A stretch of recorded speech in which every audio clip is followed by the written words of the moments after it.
But it's not time yet. Give us the keys, man! I can't shut the gates when the folks are still after suppers. Just give us the keys.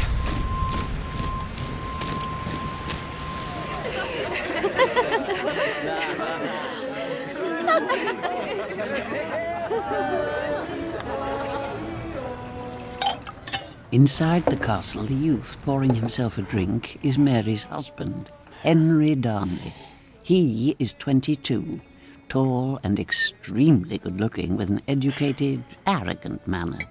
He is much better dressed than the Scotsmen in his company, who include the chief of the Douglas clan, the Earl of Morton, and another conspirator, the Earl of Ruthven, an old man risen from a sickbed to be present, feverish and drinking heavily. First, we remove Rizzio from the company. Bring him down here. He'll get a fair hearing.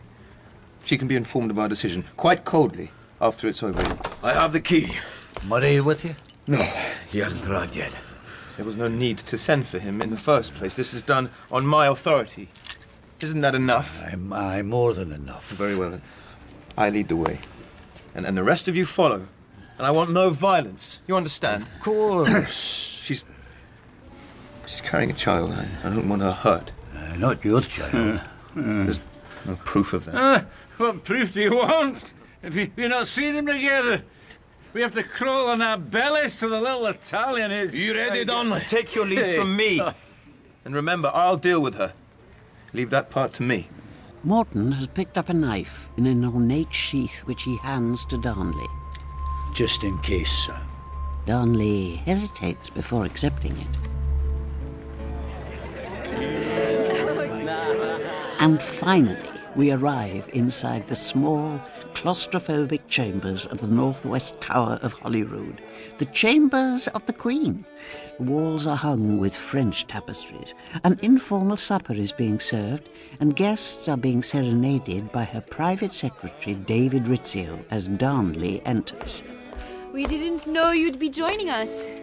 Mary Stuart may be the Queen of Scots, but her accent betrays the fact she has lived most of her life in France. Set another place for my husband. I shan't eat. Darnley is joined by the ill and mad old Ruthven, his sword drawn. Qui est là? Behind him, Kerr, a pistol in his hand, and the Earl of Morton. Qui sont ces hommes? Alarmed guests rise from the table. Sit down, all of you. I have something to say. Look at Rizzio. He knows. Fine, he knows. And Rizzio does know. He backs away. Mary steps in front of him. Non, restez. Je vous ordre. What do you want? Is he fevered? Put up your sword. Are you insane? Are you sick? Sick of you and your fancy foreign friend there. We runty is. I am a dead man.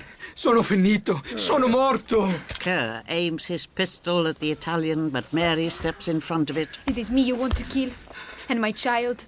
The scene that follows is one of appalling confusion and terrifying savagery.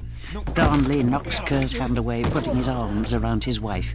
And at this point, the Earl of Morton, who has come round the table behind Rizzio, strikes the first blow, knifing the Italian in the back. Kerr, shouting, seizes the wounded Rizzio to drag him from the supper room. Guests and servants reel back in shock. Among them, Mary's terrified ladies-in-waiting. Get out of here! Get out of here, you smoking hens!